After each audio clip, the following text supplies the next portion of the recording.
Number தான் கொடுங்க, நான் பேசுகிறேன், அவன்கிட்ட கேட்டு பார்க்குறேன். வரியாமான்னு சொல்லி. சரியா? பார்ப்போம். எல்லாரும் வாங்க, சர்ச்சுக்கு வீட்டில் எல்லாரும் வாங்க. நம்ம எல்லாரும் போய் ஐயா வாங்க, சர்ச்சுக்காக வாங்க ஐயா. நல்லா இருக்கும். குட்டி பையனுக்கு யூத் நல்லா இருக்கும், அவன் என்ஜாய் பண்ணுவாமா. யூத் இருக்கும், யோசிங்க வாங்க. சரிங்களா? ஓகே, செபிப்போம். அன்பின் பரலோக தகப்பனே, நான் ஒதுக்கப்பட்ட காலை வேளைக்காய் நன்றியோடு ஸ்தோத்தரிக்கிறோம், துதிக்கிறோம். சிறு கூட்டமாய் எங்களுக்கு இடத்துலையுமே ஆராதிக்க எங்களை கூட்டி சேர்த்திருக்கிற தயவுக்காய் நன்றியோடு ஸ்தோத்தரிக்கிறோம். சிறு கூட்டமே பயப்படாதே, தேவன் ராஜ்யத்தை தர வல்லமை உள்ளவராக இருக்கிறார் என்று சொல்ல ஜீவ வார்த்தை எப்படி நீர் எங்களுக்கு ராஜ்யத்தை தர வல்லமை உள்ளவராக இருக்கிறீரப்பா. செய்தி வேலை கட்ட ஆசீர்வதிங்க. இந்த இடத்துல உடைய பிரசன்னம் இறங்கி இருக்கிறதுன்னு நாங்கள் நம்புகிறோம், விசுவாசிக்கிறோம். நாமத்தை பிரஸ்தாபப்படுத்துகிற எந்த ஸ்தானத்தில் வந்து என் ஜனத்தை நான் ஆசீர்வதிப்பேன் என்று சொல்லியிருக்கீங்கப்பா.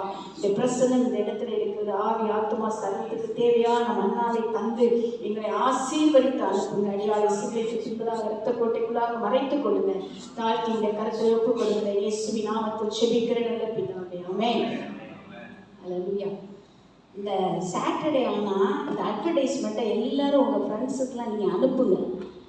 விஜய் வந்து குரூப்பில் பிள்ளை ரொம்ப பிஸி. நானும் இங்கே காலையில் தான் எனக்கு ஞாபகம், அம்மா துணைவியாரே கொஞ்சம் பார்த்துக்கோங்க, அவன் பிஸியாக இருந்தால் நீங்களாவது அனுப்புங்க.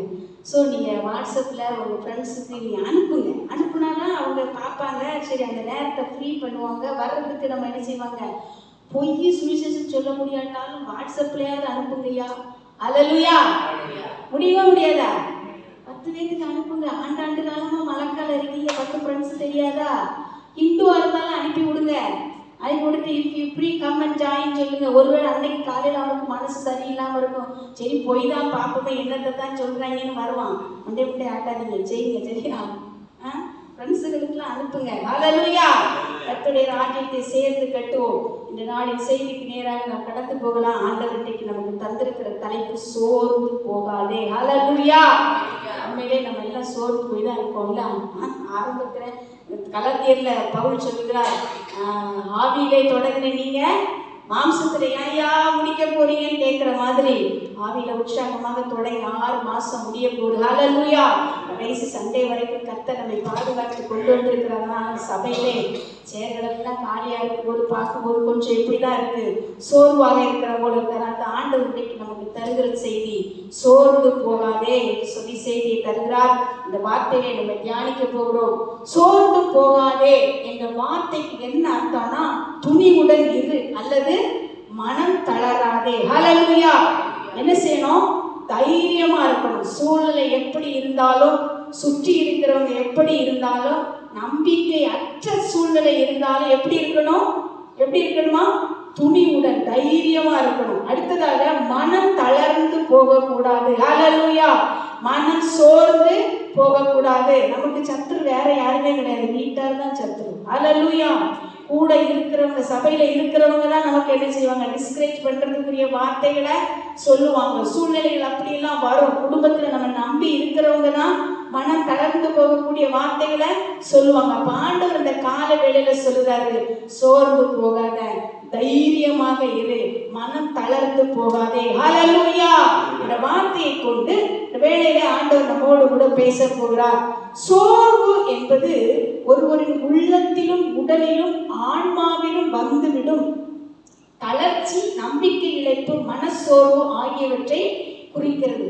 அது என்ன செய்யும்னா, அப்படியே நம்ம உடல் என்ன செய்ய பண்ணிடும், சோர்வு பண்ணிடும். என்ன செய்யாது, பிஸியா இருக்கிறதுக்கு விட அது போய் கொஞ்ச நேரம் தூங்கலாமான் இருக்கும். அதெல்லாம் யாருக்கிட்டையுமே பேச வேண்டாம், போய் தனியா உட்காந்துக்கலாமான்னு தோணும். அப்படிதானே? அதுக்கப்புறம் என்ன செய்யும், பலனே இல்லாத, அது வரைக்கும் நல்ல பலனா இருக்கு. சோர்வு வந்துச்சுன்னா அப்பா இல்லாத வியாதிகள் எல்லாம் வந்து சரீரத்தை பிடிச்ச மாதிரி அப்படி ஒரு மங்கு மாதிரி இருக்கிறதுக்கு என்ன செய்யும், தோணும். அது மட்டுமல்ல, ஆத்துமாவே அது நமக்கு என்னை தருகிறது, தளர்வை தருகிறது. என்னத்த செய்தி, என்னத்த கண்டம், போ நடக்கிறது நடந்து தொலையட்டும் விடு அப்படிங்கிற ஒரு தளர்வை அது நமக்கு என்ன செய்கிறது, தருகிறது. எல்லாவற்றையும் இந்த காலை வேளையிலே பரிசுத்த ஆவியானவர் எப்படி இந்த வேத புத்தகத்திலே அவர்களுக்கு உதவி செய்தார் என்று சொல்லி நாம் தியானித்து இதில் எல்லாவற்றையும் நாம் ஜெபித்து ஜெயம் எடுக்க போகிறோம். ஹல்லேலூயா. ஹல்லேலூயா. எப்பொழுது ஒரு மனிதனுக்கு சோர்வு வருகிறது, பயம் வரும்போது சோர்வு வருகிறது. அடுத்து என்ன வருது, சுமக்க முடியாத பாரங்கள் வரும்போது சோர்வு வருகிறது. அப்படி இருந்தது பொறாமை. நம்ம நமக்குள்ளே ஒரு பொறாமை வரும்போது சோர்வு வருகிறது. ஹல்லேலூயா, ஹல்லேலூயா. பாருங்க எப்படிலாம் அந்த பயம் வேதத்தில் உள்ளவர்களை தாக்கியது, அதிலிருந்து அவங்க எப்படி மீண்டு வந்தாங்க என்பதை நாம் தியானித்து நாமளும் ஆவிக்குரிய வாழ்க்கையை அதை போல முன்னேறி செல்ல போகிறோம். 1 ராஜாக்கள் 19ஆம் அதிகாரம் 4ஆம் வசனம் சொல்லுகிறது, அவன் வனாந்திரத்தில் ஒரு நாள் பிரயாணம் போய் ஒரு சூளை செடியின் கீழ் உட்கார்ந்து நான் சாக வேண்டும் என்று கோரி, போதும் கர்த்தாவே என் ஆத்துமாவை எடுத்துக்கொள்ளும், நான் என் பிதாக்களை பார்க்கிலும் நல்லவன் அல்ல என்று சொன்னான் என்று சொல்லி பார்க்கிறோம். யார் சொல்லுங்க, சொல்லுங்க பார்க்கலாம். இது யார் சொல்லுது? போதும் நான் செத்து போறேன் ஆண்டவரே அப்படின்னு சொல்லி சொல்லுது யாரு? இந்த படத்தையாவது பார்த்து சொல்லுங்கய்யா, யார் அது? வீடியா யாரு தெரியாதா? இயேசு சுவாமி. கால்வி யார்? அந்த படத்தை பார்த்து சொல்லு. யார் சொன்னது? யார் சொன்னது? ஏதோ ஒரு தீர்க்கதரிசி. கர்த்தாவே, பார்த்தீங்களா நமக்கு எவ்வளவு அழகா நம்ம அறிவுல பெருகி போய் இருக்கோம் பாருங்க. எலியா தீர்க்கதரிசி சொன்ன வார்த்தை, சூறை செடியில இருந்துட்டு இந்த எலியா தீர்க்கதரிசி எப்படிப்பட்டவன் தெரியுமா? செத்து போன ஒரு பிள்ளைய உயிரோடு கூட எழுப்பின ஒரு தீர்க்கதரிசி. 3.5 ஆண்டு காலம் மழை தேசத்துல பெய்யாததான பெய்யல. 3.5 ஆண்டு காலம் கழிச்சு மழை பெய்யினா பெய்துச்சு. ஆசவேல் ராஜாவுக்கு பின்பதாக, ஆகாப் ராஜாவுக்கு பின்பதாக ரதத்துல குதிரைங்க கூட ஓடுன ஒரு தீர்க்கதரிசி. அவர் சொல்றாரு, போதும் கர்த்தாவே என் ஆத்துமாவை எடுத்துக்கொள்ளும், நான் சாகணும், என் பிதாக்களை பார்க்கலும் நான் யார் இல்ல, நல்லவன் அல்ல. ஹல்லேலூயா. இது எந்த சூழ்நிலையில் அவர் சொல்றாருன்னு பார்த்தா, இந்த 430 தீர்க்கதரிசிகளை அவன் என்ன பண்ணிடுவான்னா வெட்டி போட்டுருவான் இல்லையா? பாகால் தீர்க்கதரிசிகளை வெட்டி போட்டுருவான். அப்ப எசபேல் சொல்றா, இந்த தீர்க்கதரிசிகளுக்கு என்ன நடந்துச்சோ இதே உனக்கு நாளைக்கு என்ன செய்யும், நேரத்துல நடக்கும்னு சொன்ன ஒரு எசபேல் ஆகிய ஒரு பெண்ணுடைய ஒரு வார்த்தைக்கு பயந்து இத்தனை பெரிய காரியங்களை சாதனைகளை செய்த தீர்க்கதரிசி சொல்லுகிறாரு, போதும் கர்த்தாவே என் ஆத்துமாவை எடுத்துக்கொள்ளும், நான் சாகணும். சாரிபாத் வீட்டுல போய், விதவை வீட்டுல போய் ஒரு கலச எண்ணெயும் ஒரு அப்பமும் இருந்து பஞ்சகாலம் தீர்ற வரைக்கும் சுட்டு என்ன செய்தாங்க, திருப்தியா சாப்பிட்டாங்க. இப்படி எல்லாம் பெரிய பெரிய அற்புதங்களை செய்கின்ற தீர்க்கதரிசி சொல்லுகிறான், போதும் கர்த்தாவே என்னை எடுத்துக்கொள்ளும். காரணம் என்ன? பயம். ஹல்லேலூயா. பயம். இயேசுவே நாளைக்கு என்ன செய்திருவா, என்ன கொண்டு போட்டுருவா அப்படின்னு சொல்லுகிற ஒரு பயம். சூறை செடி கீழ் போய் படுத்து கொண்டு அவர் சொல்லுகிறார், போதும் கர்த்தாவே என்னை எடுத்துக்கொள்ளும். இந்த காலை வேளையிலும் சூழ்நிலைகள் இப்படியாக நம்முடைய வாழ்க்கையில இருக்கலாம். எனக்கு வயது 55 ஆகுது. எனக்கு விவரம் தெரிஞ்ச நாட்களில் இருந்து இயேசுதான் என் ஆண்டவர். ஹல்லேலூயா. என்னுடைய 13வது வயதிலே என்னுடைய தகப்பனார் மரித்து போனார். நாங்கள் இப்போ இந்த கோலையார் என்று சொல்லுற ஒரு எஸ்டேட்ல நாங்கள் இருந்தோம். எலக்ட்ரிசிட்டி போர்டில் எங்கள் அப்பா வேலை பார்த்தாங்க. ஹாஸ்பிட்டலில் என் கண்ணு முன்னாடி எங்கள் அப்பா ஹார்ட் அட்டாக்ல ஜீவன் போய் மறிக்கிறாங்க. ஆஸ்பத்திரியை விட்டு வெளியே வந்தால் முன்னாடி பார்த்தீங்கன்னா ஒரு பிள்ளையார் கோயில். நான் அதில் இப்படி ஒரு பெரிய போஸ் நின்றுட்டு அந்த கோயிலையும் பார்க்குறேன், கீழையும் பார்க்குறேன். பார்த்துட்டு நான் சொல்கிறேன், ஆண்டவரே மரித்தவர்களும் மௌனத்தில் 13 வயசு மரித்தவர்களும் மௌனத்தில் இறங்குகிற அனைவரும் கர்த்தரை துதியார்கள். நான் எப்படி ஆண்டவரே உண்மை நான் துதிக்க முடியும் என்று சொல்லி அந்த வசனத்தை ஆவியானவர் எனக்கு ஞாபகப்படுத்தி கொடுத்தார். அன்றைய நாளிலிருந்து இன்றைய நாள் வரைக்கும் 13 வயது எனக்கு 55 ஆண்டுகள் அந்த ஆண்டவருக்குள்ளாக ஓடி வருகிறேன். இன்றைக்கு நானும் சொல்லுகிறேன், போதும் கர்த்தாவே என் ஆத்துமாவை எடுத்துக்கொள்ளும். ஹல்லேலூயா. எல்லாருடைய வாழ்க்கையிலும் பயம் வரும்போது நாம் சொல்லுகிற வார்த்தை, போதும் கர்த்தாவே எடுத்துக்கொள்ளும். வேதத்திலும் எலியா தீர்க்கதரிசி அப்பேற்பட்ட ஒரு தீர்க்கதரிசி. அவனை போல சாதனைகளை நாம் செய்யவில்லை, ஆனால் அப்படிப்பட்ட சாதனைகளை செய்த எலியா தீர்க்கதரிசியுடைய வாழ்க்கையிலும் அப்படிப்பட்ட ஒரு சூழ்நிலைகள் வரத்தான் செய்கிறது பிரியமானவர்களே. ஹல்லேலூயா. அடுத்ததாக நான் பார்க்கும்போது பேதுரு, மார்க் 14:72, உடனே சேவல் 2ஆம் தரம் கூவிட்டு, சேவல் 2 தரம் கூவுறதற்கு முன்னே நீ என்னை 3 தரம் மறுதலிப்பாய் என்று இயேசு தனக்கு சொன்ன வார்த்தையை பேதுரு நினைவு கூர்ந்து மிகவும் அழுதான். ஹல்லேலூயா. இந்த பேதுருவுடைய சாதனைகள் என்ன? இந்த பேதுரு இயேசுவோடு கூட இருந்த ஒரு மனிதன். ஹல்லேலூயா. அவர் செய்த எல்லா அற்புதத்தையும் பார்த்த மனிதன், எல்லா அற்புதத்தையும் பார்த்து அவரோடு கூட புசித்த ஒரு மனிதன். மலையிலே போய் அந்த எலியா தீர்க்கதரிசி அவர்கள் வந்தபோது அந்த மறுரூபமாகிற மலையிலேயே அந்த மறுரூபத்தை பார்த்த ஒரு மனிதன், அங்கிருந்து தெய்வ சத்தத்தை கேட்ட ஒரு மனிதன், எல்லாம் தெரியும், இயேசுவோடு கூட இருந்தவர் யார் என்று சொல்லி கூட அவனுக்கு மாத்திரம்தான் ஆவியானவர் வெளிப்படுத்தினார். இயேசு கேட்கும்போது அவன் சொன்னான், நீ யாரு? பிதாவுடைய குமாரனாகிய கிறிஸ்து என்று சொல்லி சொன்னது யாரு? பேதுரு தான் சொன்னார் இல்லையா? அப்ப அப்படிப்பட்ட விசுவாசமுடைய பேதுருடைய வாழ்க்கையிலே ஒரு மறுதலிக்கக்கூடிய ஒரு பயம் அவனை சூழ்ந்து கொண்டது. ஹல்லேலூயா!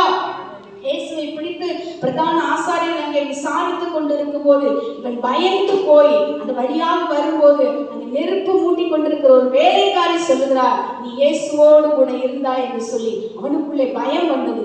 இயேசுவுக்கு நடக்க போகிற காரியங்கள் நமக்கு வரப்போகிறது சொல்லி பயம் வந்த ஒரு என்ன செய்தான்? மறுதலித்து விட்டான். ஹல்லேலூயா! மறுதலித்து விட்டு ஏன் அழுகிறான்? அவனுக்குள்ள ஒரு குற்ற உணர்வு. நான் இருந்து எதுக்கு? இவ்வளோ அற்புதம் செய்தவர், அவர் நீதிமான் என்று எனக்கு தெரியும், அவன் தேவனுடைய குமாரன் என்று எனக்கு தெரியும். ஆஃப்டர் ஆல் ஒரு வேலைக்காரி முன்னாடி நான் அவரை மறுதலிச்சிட்டனே என்று சொல்லி ஒரு பயம் அவனுக்குள்ளே வந்தபோது அவன் அழுகிறான். மனக்கசந்து என்ன செய்கிறான்?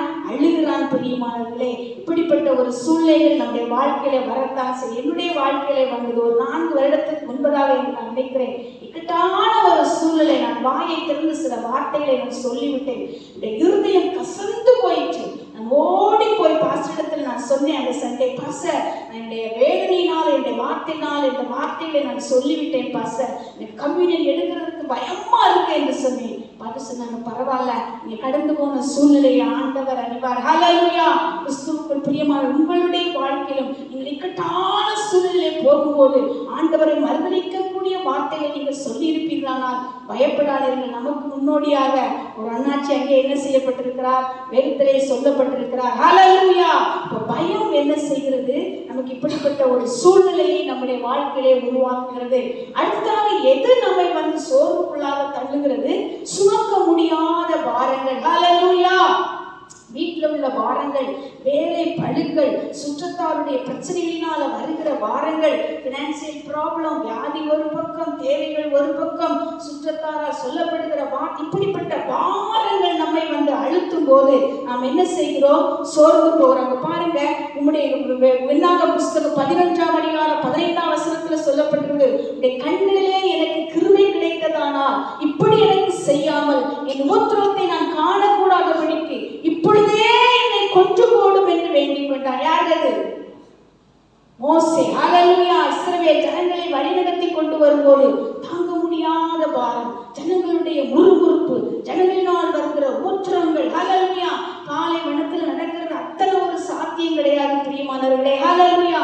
தண்ணிக்கு வழி இல்லை, ஜனங்களை எப்படி போஷிக்க முடியும்? இறைச்சி கொடுன்னு கேட்கிறாங்க. அப்படிப்பட்ட பாரங்கள் ஒரு மனுஷனை அழுத்தும் போது சோர்வு அவனுக்குள்ளே வருகிறதா இருக்கிறது. ஹல்லேலூயா! அடுத்தாக பார்க்கும்போது 2 கொரிந்தியரின் புஸ்தகம் 1:8 சொல்கிறது, ஆகையால் சகோதரரே, ஆசியாவில் எங்களுக்கு நேரிட்ட உபத்திரத்தை நீங்கள் அறியாதிருக்க எங்களுக்கு மனதில்லை, ஏனெனில் பிழைத்தோம் என்கிற நம்பிக்கை அற்றுப்போகத்தக்கதாக எங்கள் பலத்திற்கு மிஞ்சின அதிக பாரமான வருத்தம் எங்களுக்கு உண்டாயிற்று. ஹல்லேலூயா! இது யாரு சொல்லுகிறார்? அப்போஸ்தலனாகிய பவுல் சொல்லுகிறார். வேத புஸ்தகத்திலே புதிய பாட்டிலே மிகப்பெரிய ஜாம்பவானாக கருதப்பட்ட அப்போஸ்தலனாகிய பவுல் அப்படியாக சொல்லுகிறார். ஹல்லேலூயா! ஆண்டவருடைய தரிசனத்தை நேரடியாக பெற்ற ஒரு மனிதன், 13க்கும் அதிகமான நிருபங்களை எழுதின ஒரு மனிதன், தேசங்கள் தோறும் சுற்றி சுற்றி சுவிசேஷத்தை பிரசங்கித்த மனிதன், தனக்கு கீழாக வருகிற லீடர்ஸ்களை உருவாக்கி வைத்த ஒரு மனிதன், அவர் சொல்லுகிறார், பாரம் என்ன செய்ய முடியவில்லை, தாங்க முடியவில்லை. ஹல்லேலூயா! சொல்கிறார், நிர்பந்தமான மனுஷன் நான், இந்த மரண சரீரத்தில் இன்று யார் என்னை விடுவிக்க கூடும்? ஹல்லேலூயா! கிறிஸ்துவுக்குள் பிரியமான எத்தனையோ காரியங்களை நாம் ஆண்டவருக்காக செய்திருக்கலாம். ஆனால் சில நேரங்களே இப்படிப்பட்ட சோர்வுகள் ஆவியிலும் ஆத்துமாவிலும் சரீரத்திலும் நம்மளை பலவீனப்படுத்தத்தான் செய்கிறது. ஹல்லேலூயா! ஹல்லேலூயா! ஆகவே இந்த காலை வேளையில் ஆண்டவர் உங்களை பார்த்து சொல்கிறார், சோர்ந்து போகாதீர்கள். எல்லாரும் சொல்லுவோமா? சோர்ந்து போகாதீர்கள். ஹல்லேலூயா! ஹல்லேலூயா! நீங்க போய் ஒரு நல்ல ஒரு விசுவாசம் இல்லாத ஒரு ஆள்கிட்ட போய் ஒரு காரியத்துக்காக ஜெபிச்சீங்கன்னா ஒரே நிமிஷத்துல நம்ம டிஸ்கரேஜ் பண்ணி விட்டுருவாங்க. சிஸ்டர் அதுவா நடக்கவே இல்லை. சில ஆளுங்களை பார்த்தீங்கன்னா நெகட்டிவாவே இருப்பாங்க. ஹல்லேலூயா! பாசிட்டிவான வார்த்தையே என்ன செய்யாது, வாயிலிருந்து வராது, நெகட்டிவாவே இருப்பாங்க. அதுவா சூழ்நிலையே சரியில்லைப்பா, நடக்கவே நடக்காது, சாத்தியமே கிடையாது. சேராது. நீங்க நினைச்சு அப்படிலாம் நீங்க நினைக்காதீங்க சிஸ்டர், அதுக்கெல்லாம் வழியே கிடையாது. ஆனா சில ஆவிக்குரிய மனிதர்கள் ஆண்டவரால் நடத்தப்படுகிற பிள்ளைகிடத்துல போய் நீங்க சொல்லுவீங்கனால் அவங்க சொல்லுவாங்க, கேரித்தாற்று நீர் வற்றினாலும் தேசம் பஞ்சத்தில் வாடினாலும், கேரித்தாற்று நீர் வற்றினாலும் தேசம் பஞ்சத்தில் வாடினாலும், பானையில் மாயெண்ணெய் குறைந்திட்டாலும் காக்கும் தேவன் நமக்கு உண்டு. பானையில் மாயெண்ணெய் குறைந்திட்டாலும் நம்மை காக்கும் தேவன் நமக்கு உண்டு. கர்த்தருண்டு, வார்த்தை உண்டு, தூதன் உண்டு, அவர் அற்புதம் உண்டு. கர்த்தருண்டு, வார்த்தை உண்டு, தூதன் உண்டு, அவர் அற்புதம் உண்டு. கேரி தாட்டு நீர் வட்டினா என்ன சிஸ்டர்? தண்ணி வரும். பானையில மாயெண்ணெய் இல்லாட்டா என்ன சிஸ்டர்? தண்ணி வரும். எந்த ராஜா மலேசியாவை ஆண்டா என்ன சிஸ்டர்? நமக்கு தேவையான ஆசீர்வாதம் நமக்கு வரும். எந்த பாஸ் மாறினா என்ன சிஸ்டர்? நமக்குள்ளது நமக்கு வந்து சேரும். ஹல்லேலூயா! எல்லாவற்றுக்கும் மேலான ஒரு பாஸ், வானாடி வானங்களுக்கு மேலாய் பரலோக ராஜ்யத்திலே பரம சிங்காசனத்திலே ஒருவர் உட்கார்ந்து எல்லாரையும் ஆட்டி படைத்துக் கொண்டிருக்கிறாரே, அவருடைய பிள்ளைகளாய் சுதந்திரவாளிகளாய் நாம் இருக்கும்போது நம்முடைய ஆசீர்வாதம் அங்கே இருந்து வருகிறது. ஹல்லேலூயா! ஆகவே உலகத்துல எந்த ஆர்வத்தினாலும் பயப்பட வேண்டிய அவசியம் நமக்கு. இது யாருடைய வார்த்தையில் வாயிலிருந்து வருகிற வார்த்தையா இருக்கும்? ஆண்டவரை நன்றாக பிடித்துக் கொண்டு விசுவாசத்தில் உறுதியாய் இருக்கிற மக்களிடத்திலிருந்து இப்படிப்பட்ட வார்த்தைகள் வந்து நம்மை உற்சாகப்படுத்தும். ஹல்லேலூயா!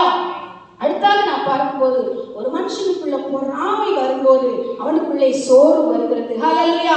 இது கொஞ்சம் வித்தியாசமாக இருக்கலாம். பாருங்க, யோனா தீர்க்கதரிசியின் புஸ்தகம் 4ஆம் அதிகாரம் 8ஆம் வசனம் சொல்லுகிறது, சூரியன் உதித்த போது தேவன் உஷ்ணமான கீழ்காற்றை கட்டளையிட்டார். அப்பொழுது வெயில் யோனாவுடைய தலையில் படுகிறதுனால் அவன் சோர்ந்து போய் தனக்குள்ளே சாவை விரும்பி, நான் உயிரோடு இருக்கிறதை பார்க்கிலும் சாகிறது நலமாயிருக்கும் என்றார். ஹல்லேலூயா!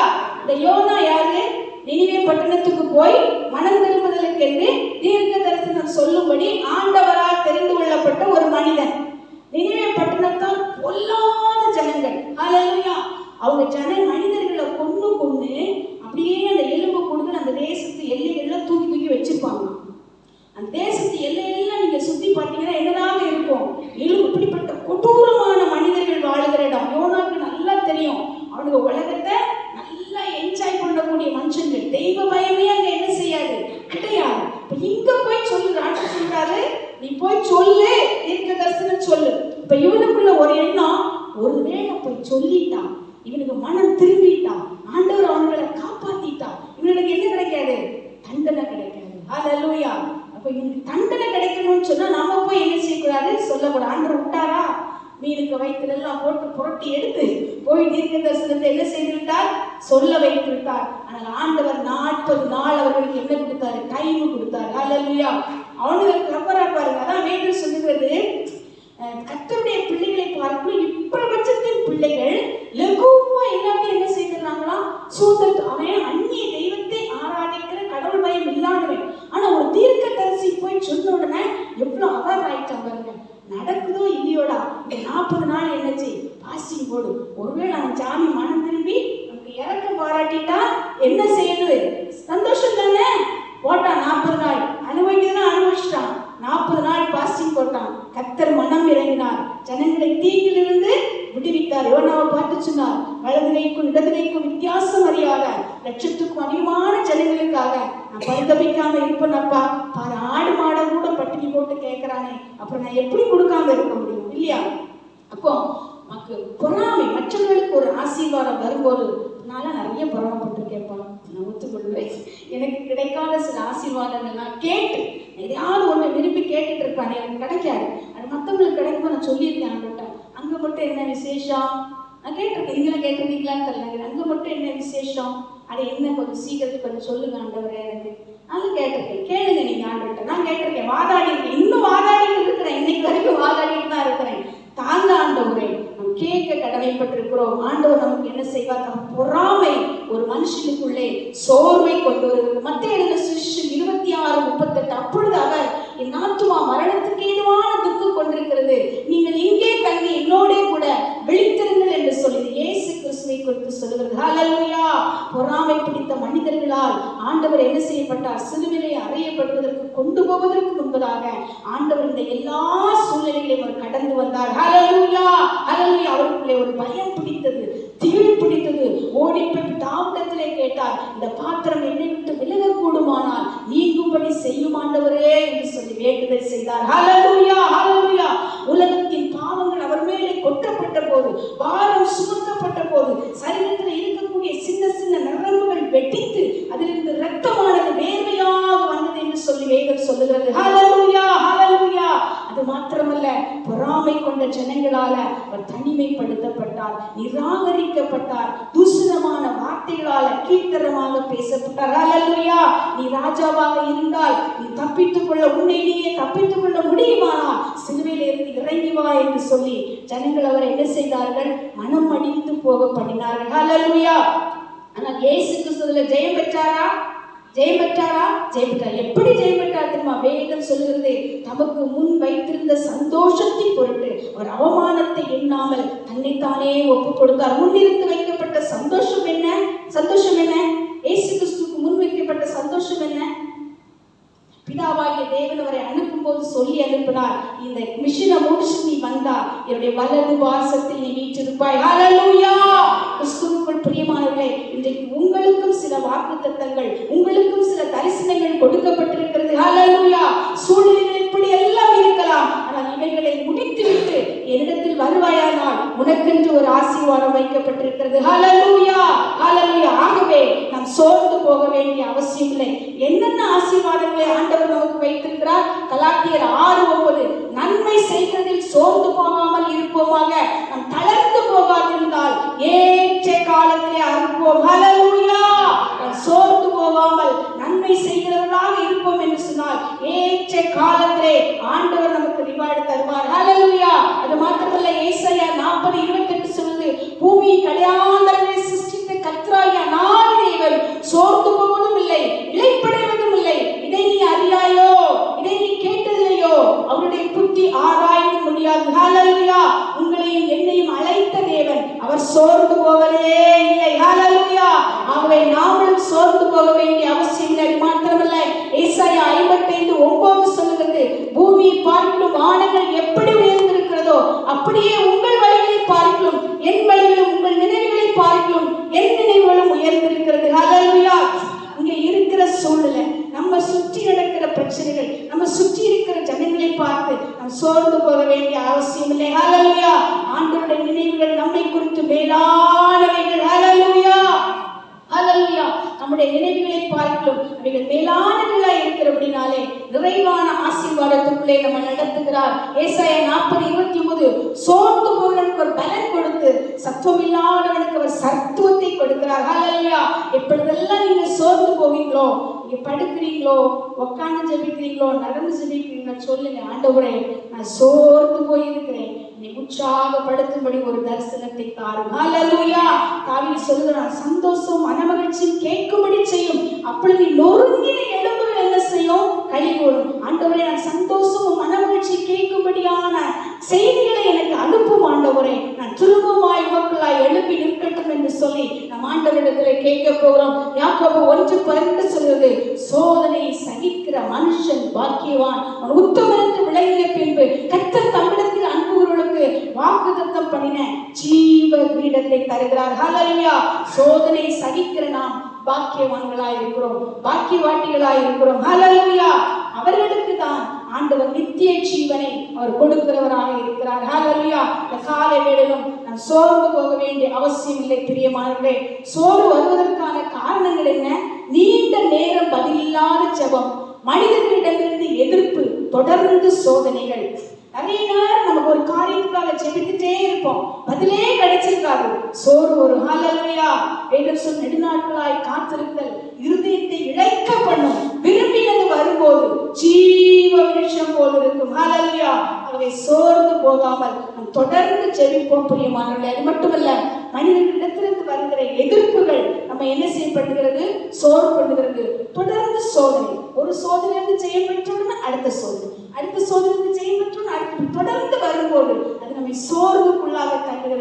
நாம் சோர்ந்து போக வேண்டிய அவசியம் இல்லை. நாம் சோர்ந்து போகிறதுனால என்ன தீமைகள் நமக்கு வந்து சேருதுன்னு பார்த்தீங்கன்னா, நம்பிக்கை இழந்துருவோம். அல்லேலூயா.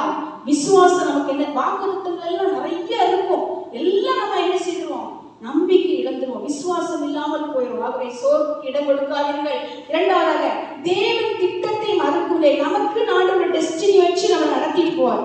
அந்த டெஸ்டினி நம்ம என்ன செய்துருவோம், மறந்துடுவோம். அதை நம்ம விட்டுருவோம். விட்டுட்டு வேற எங்கேயோ டிராவல் பண்ண என்ன செய்துருவோம் ஆரம்பிச்சுவாங்க. சோர்வுக்கு நம்ம என்ன செய்யக்கூடாது, இடம் கொடுக்க கூடாது. அடுத்ததாக, தேவனின் நன்மைகளை நம்ம என்ன செய்துருவோம், மறந்துடுவோம். சோர்வு வந்துச்சுன்னா முன்னாடி செய்த எல்லா அதிசய அற்புதங்கள் நடத்தி கொண்டு வந்த எல்லா பாதைகளை என்ன செய்துருவோம், மறந்துடுவோம். இஸ்ரவேல் ஜனங்கள் அதான் செய்தாங்க இல்லையா, எத்தனையோ நன்மைகளை செய்துட்டு வந்தாங்க. மாறாக வந்த உடனே தண்ணி நல்லா இல்லைங்கிறதுக்காக டக்குன்னு என்ன செய்துட்டாங்க, சோர்ந்து போய் வேண்டாதவர்கள் என்ன செய்துறாங்க, செய்துதான். ஆகவே நாம் அந்த காரியத்திலே கவனமா இருக்க வேண்டும். அடுத்தது, தேவன் மீது நம்பிக்கையை குறைக்கும். சோர்வு வந்தோடனே விசுவாசம் என்ன செய்து போயிடும், எல்லாம் நெகட்டிவ் வரும். ஆண்டவர் எத்தனையோ பாசிட்டிவான ஆசீர்வாதங்களை செய்திருப்பாரு, அதெல்லாம் மறந்துட்டு நெகட்டிவ் எல்லாம் ஒன்று ஒன்றா வந்து அவர் மீது உள்ள நம்பிக்கை என்ன செய்து விடுகிறது, குறைத்து விடுகிறது. தேவனின் வாக்குறுதிகளை மறப்பதற்கு வழி வாக்குத்தத்தங்கள் கொடுத்திருப்பார். அந்த வருடத்தில் நமக்கு என்ன வாக்குத்தத்தம்,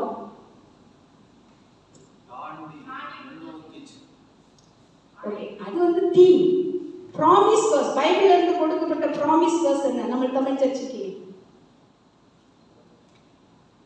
எல்லாரும் வந்துட்டீங்க. ஃபர்ஸ்ட் டேனியல் சுரேஷ் வந்து பேசினாங்கல்ல,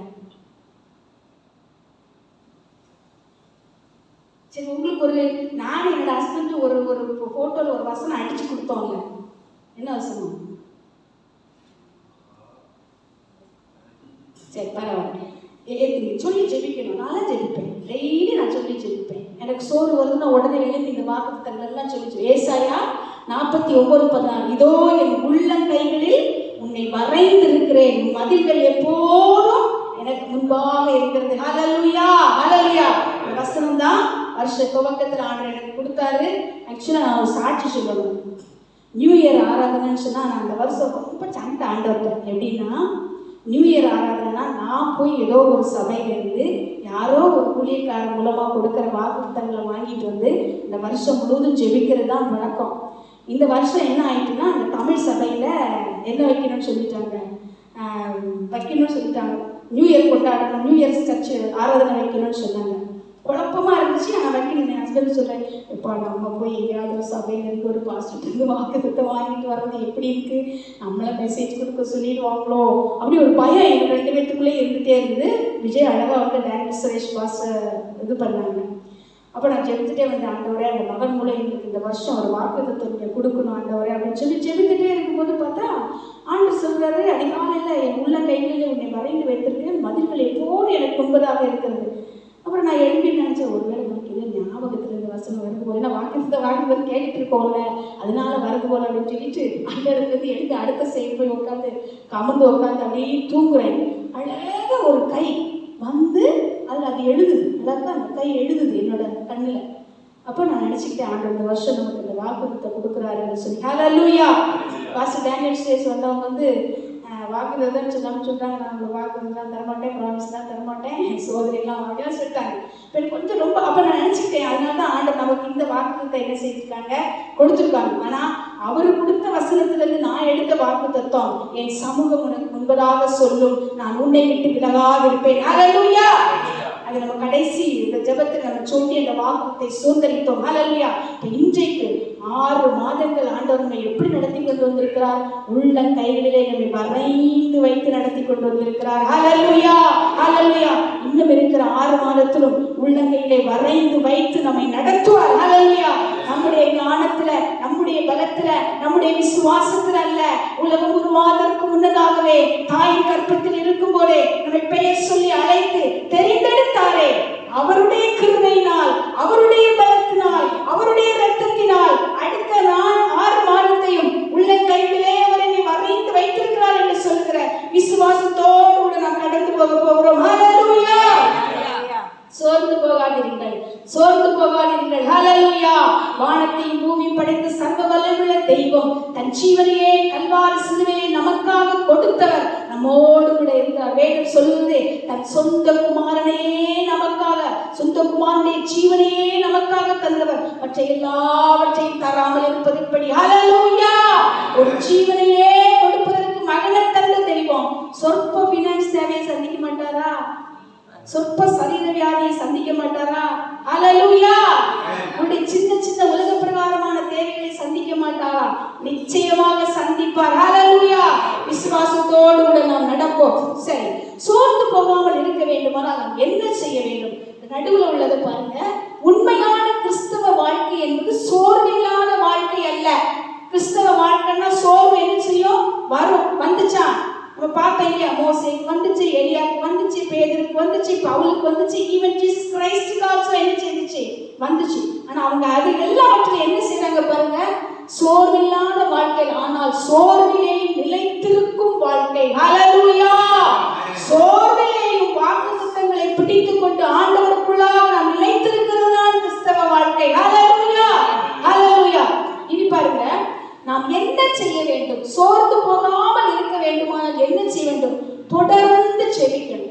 ஆன்சர் வருதோ இல்லையோ நம்ம சொல்லுறத சொல்லிக்கிட்டே இருக்கணும். ஹல்லேலூயா!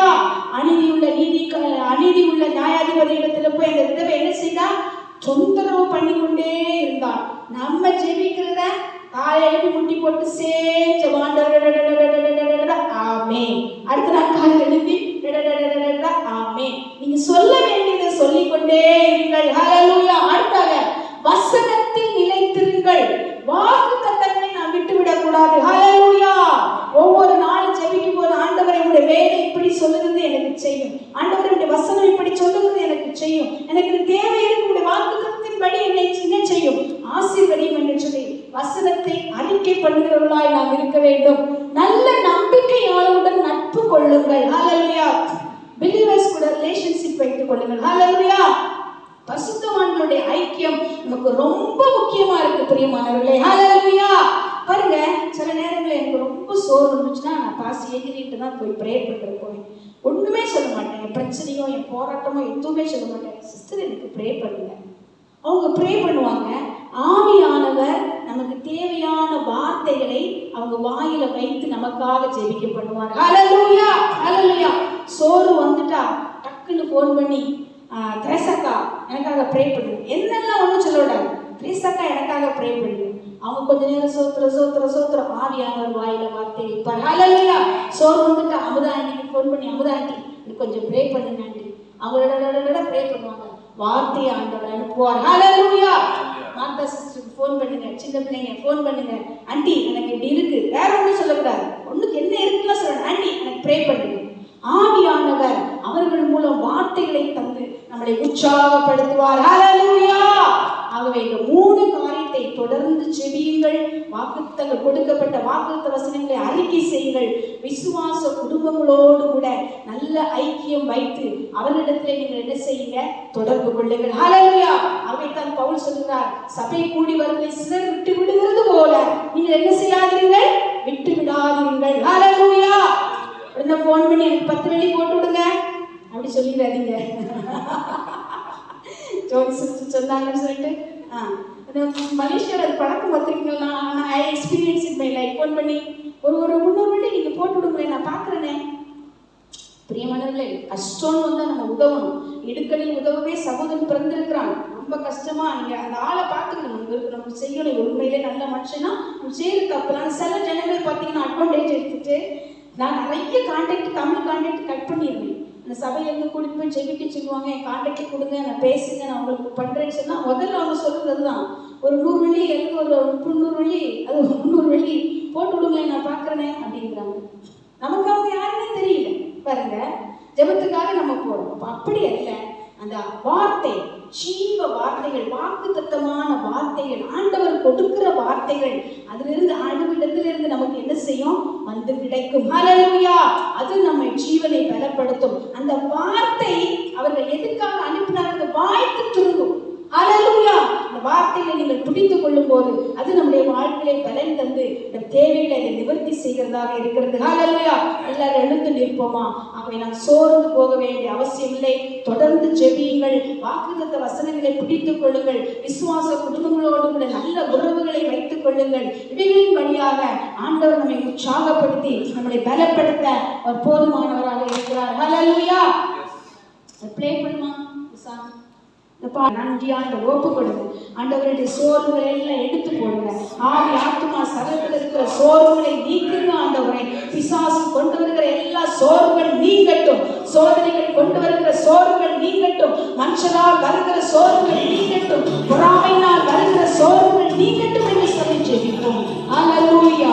ஹல்லேலூயா. நன்றி ஆண்டவரே, நன்றி என்று சொல்லி துதிக்கிறோம் ஐயா. உற்சாகத்தை தாரும், என்கரேஜான வார்த்தைகளை தாரும் ஆண்டவரே. எங்களை உற்சாகப்படுத்தும்.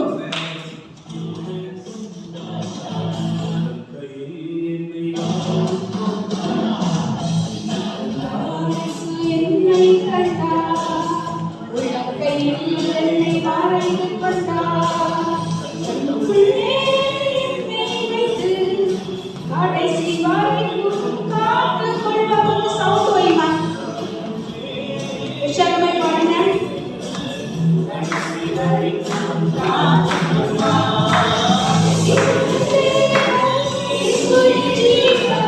Isu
செலுத்துகிறோம். நம்முடைய வாழ்க்கையில் எத்தனையோ சோர்வுகள் ஆண்டவரே, எத்தனையோ மனம் தளர்ந்து போன நிலைமைகள் உண்டு கர்த்தாவே. இந்த காலை வேளையிலே வானத்தையும் பூமி படைத்த சர்வ வல்லமையுள்ள தெய்வத்தின் கரம் எங்கள் ஒவ்வொருவர் மேலும் அமரட்டும் ஆண்டவரே.